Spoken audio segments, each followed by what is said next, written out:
sakit perut kan. Sakit perut? Iya. Kenapa? Kalau pagi-pagi. Lapar? Iya. Lapar akhirnya aku jadi jatuh sakit kelamaan. Oh, karena laparnya terlalu lama Iya. gitu.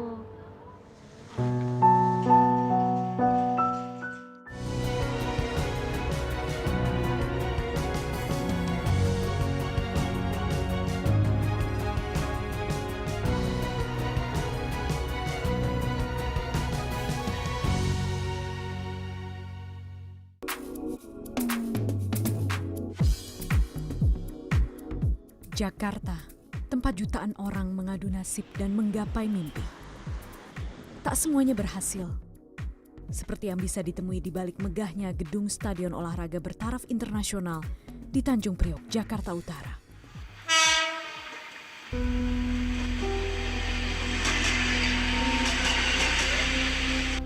Tak jauh dari sana, tepatnya di bantaran rel kereta Papanggo, terdapat permukiman kumuh yang padat.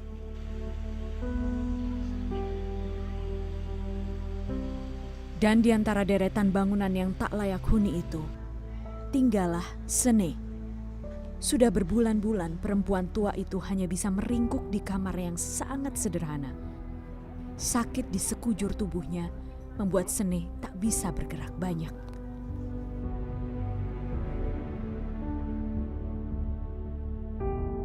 Jadi saya sengaja datang ke sini. Jadi ini adalah kediaman dari Nenek Sene yang tinggal di pinggiran rel di kawasan Tanjung Priok, Jakarta Utara. Bisa kita lihat sendiri kondisinya. Nenek hanya bisa terbaring seperti ini karena penyakitnya. Dan tempat tinggalnya itu seperti ini. Sederhana banget. Jadi nenek ini badannya lumpuh, tidak bisa bergerak. Kakinya, tangan kirinya, badannya. Jadi yang masih bisa digerakkan itu hanya bagian tangan kanan dan leher, tapi agak terbatas untuk lehernya. Jadi sekarang nenek hanya bisa terbaring seperti ini. Ya, di atas terpal yang dialasi triplek tipis ini, Sene tidur dan menghabiskan waktunya. Bangunan yang terbuat dari kayu dan bambu yang sudah lapuk itu benar-benar bukan tempat yang ideal untuk dijadikan rumah, apalagi bagi Sene yang sedang sakit dan tinggal sendirian.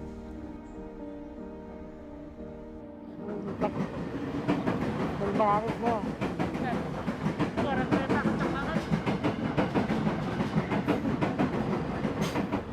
Kenceng banget, getar loh ini Iya. tanahnya. Goyang. Iya, goyang ya, Nek. Kalau ada kereta, Nenek kaget gak, Nek?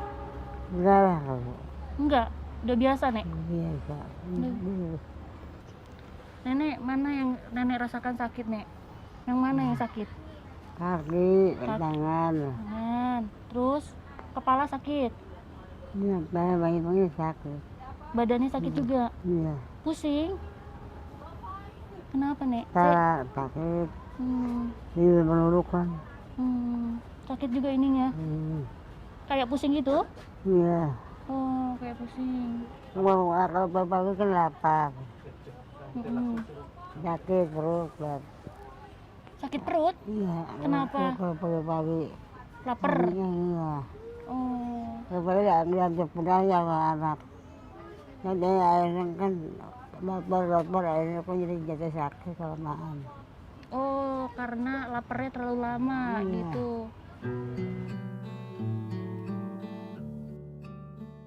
Tetesan air mata Sene mengisyaratkan kehidupannya yang berat. Namun Sene tahu cara terbaik menghadapi cobaan hidup adalah pasrah dan sabar. Satu-satunya hiburan Sene adalah kehadiran putrinya, Heni.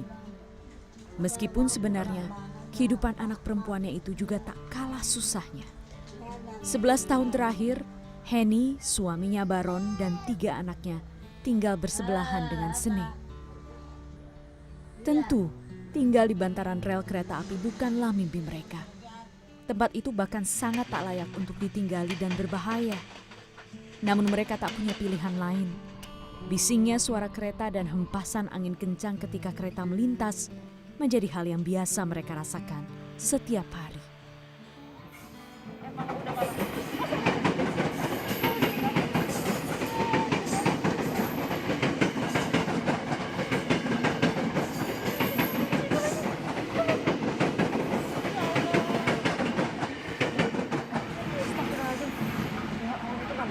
Itu deket banget ya Bu, tuh anginnya aja sampai kerasa ke sini nih, geter lagi di sini. Ini gimana Ibu tinggal di sini Bu? Dengan biasa. suara-suara terus getaran kayak gini. Itu biasa. Udah biasa ya? Mereka juga tahu tanah yang mereka gunakan untuk membangun rumah adalah milik negara. Sewaktu-waktu mereka harus siap digusur. Bu, dari tahun 2011 ya Bu ya? Jadi ikut suami ke sini, mendirikan bangunan di sini atau memang bangunannya udah ada saat itu? Bangunan sudah ada. Cuman karena ya nggak tahu deh teman waktu sama saya numpang gimana nggak tahu. Pokoknya sih judulnya nggak ngontrak gitu. Kan kontrak, nggak bayar? Enggak. Oke. Suruh nempatin atau gimana nggak tahu. Akhirnya nempatin di sini dari 2011 gitu. Terus bareng terus sama nenek. Iya. Berarti nenek itu terus nempel sama ibu Iya. sama menantunya nenek gitu ya, sama Pak Baron. Bu, kalau di sini kan memang sebenarnya kan daerah yang tidak boleh ada bangunan ya Bu ya sebenarnya. Itu gimana Bu? Ya kalau saya mah kan ikutin suami jadi nggak tahu suaminya dapat gimana kan ikutin. Terus kalau misalnya nanti tiba-tiba ada informasi atau mungkin ada Gusuran. penggusuran di sini steril, itu gimana? Ya nggak apa-apa. Ada ikhlas lah. Namanya udah buka punya kita. Rencananya Ibu gimana? Nggak tahu ntar. Tahu ngontrak tahu di mana nggak tahu. Udah ada bayangan belum? Hmm. Nenek gimana Ibu? Ya pasti di bawah sana. Nggak mungkin ditinggal. Himpitan ekonomi jadi penyebab utama Sene, Heni dan keluarganya nekat tinggal di sana. Bagi mereka, bangunan kumuh yang mereka tempati adalah rumah terbaik dan paling nyaman yang mampu mereka dirikan. Jalan jatuh dia nggak pernah ngomong. Nah udah mau sebulan baru ngomong minta diurut. Nah diurut sekali begini langsung nggak bisa jalan. Bu ini sayang banget ya sama. Kalau nggak sayang mah saya tinggalin Mbak. Cuman kan karena sayang ya nggak ditinggalin Mbak.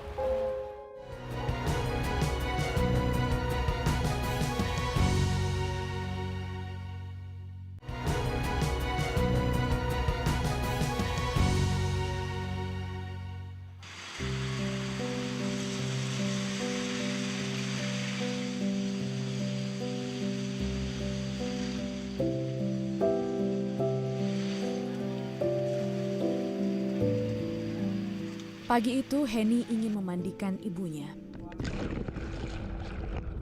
Untuk mandi dan sanitasi, keluarga itu menggunakan air tanah dari sumur kecil yang dibuat berdekatan dengan bilik bangunan.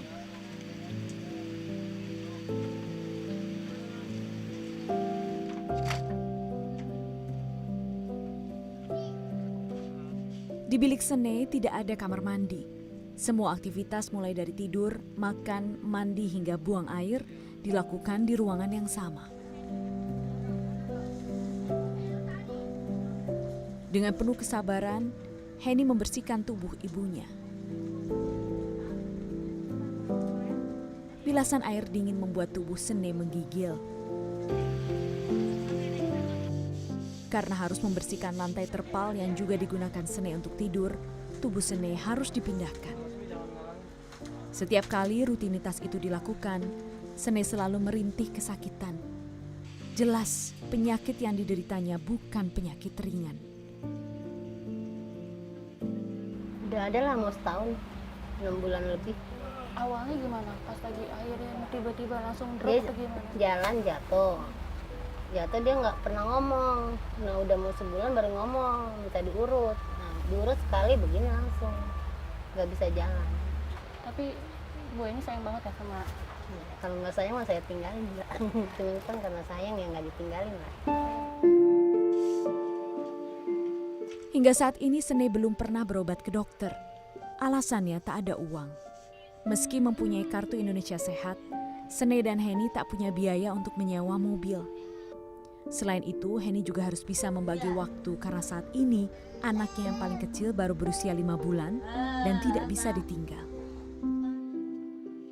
Ya, hanya karena uang sewa mobil dan waktu membuat penyakit Sene dibiarkan tanpa penanganan medis. Udah pernah diobatin seperti apa? Ya paling ya obat warung aja kayak di sini saya gitu, kayak yang tadi Bawan bilang. Ini kan saya nggak mampunya sehari 2 hari sekali tuh 50.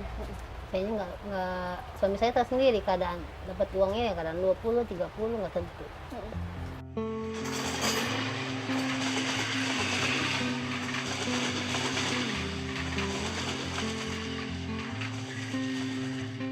Meski kakinya lumpuh dan hanya bisa tiduran, Sene tetap berusaha tak merepotkan orang lain.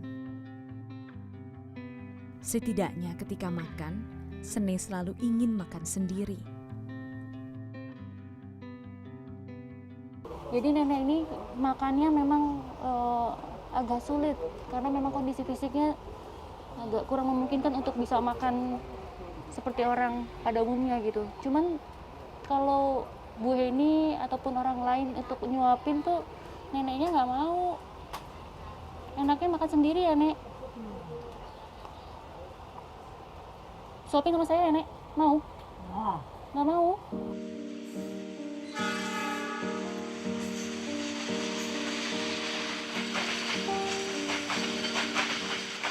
Kehidupan Sene memang ditopang oleh Heni dan keluarganya.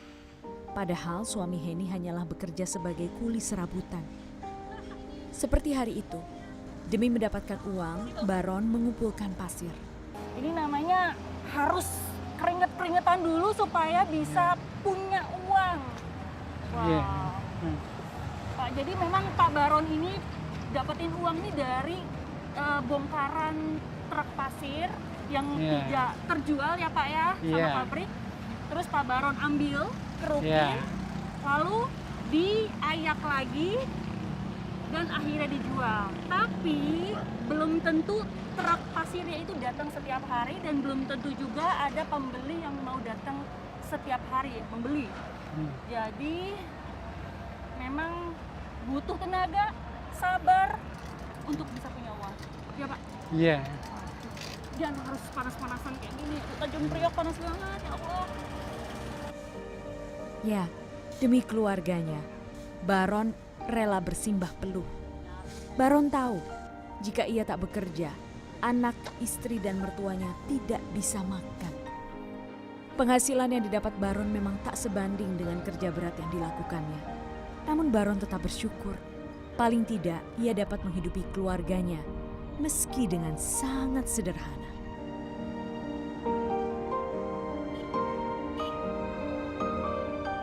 Si pasien ini merasakan sakit, dia tidak mau menggerakkan organ kakinya. Posisinya sama terus seperti itu, sehingga terjadi kontraktur. Kalau kita mengharapkan untuk jadi seperti kita, sepertinya sulit ya.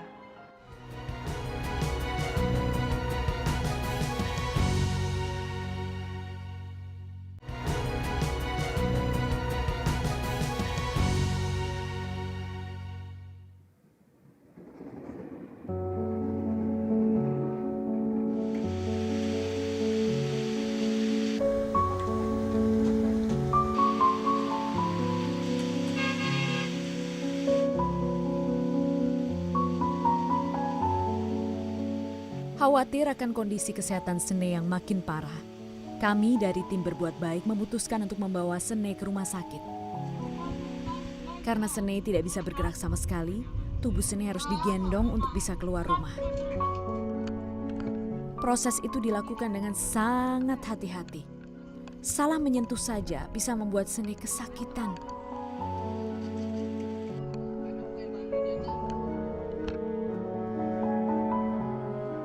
Dengan menyewa angkot, kami pergi ke Rumah Sakit Penyakit Infeksi RSPI Sulianti Saroso, Jakarta Utara. Sebenarnya, jarak antara rumah sakit dan bilik Sene hanya sekitar 2 km. Di IGD rumah sakit, Sene langsung menjalani sejumlah pemeriksaan.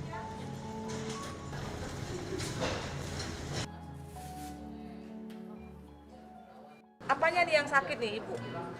Paha juga. Paha bisa Paha. digerakkan nggak? Enggak, Enggak. Kaki kiri bisa digerakkan? enggak juga. Enggak juga. Bisa jalan sebelumnya? Sebelumnya ini udah Wah. 6 bulan bisa jalan. Udah 6 bulan tidak bisa jalan seperti ini. Iya.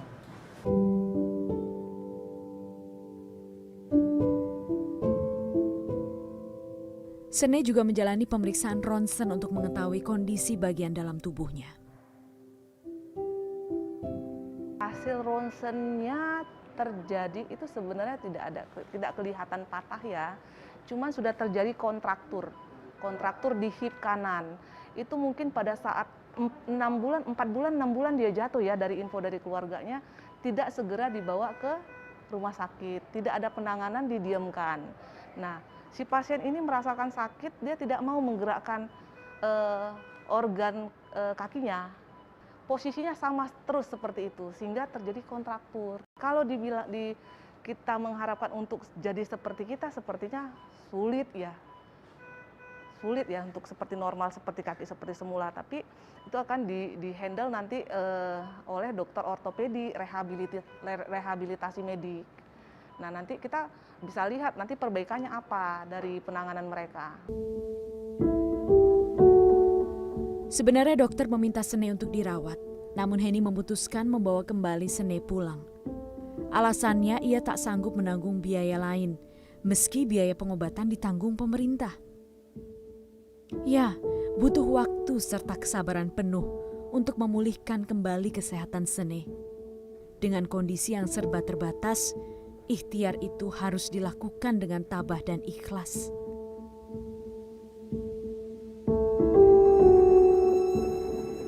Ketika kembali ke rumah, kami memberi kejutan kecil untuk Sene dan keluarganya. Sembako untuk memenuhi kebutuhan sehari-hari dan selimut. Nenek, selimut ya. Kemudian pihak rumah sakit juga memberikan matras kesehatan untuk alas tidur Sene. Nah, ini ada lagi, jadi ini memang dari tim berbuat baik. Ini tim berbuat baik, Bu, sama dari donatur, ada yang melihat kondisi nenek. Boleh kita cobain yuk, Bu. Apa yang kami berikan memang belum menjawab kebutuhan Sene dan keluarganya. Mereka masih membutuhkan banyak bantuan agar bisa bertahan dari kerasnya hidup.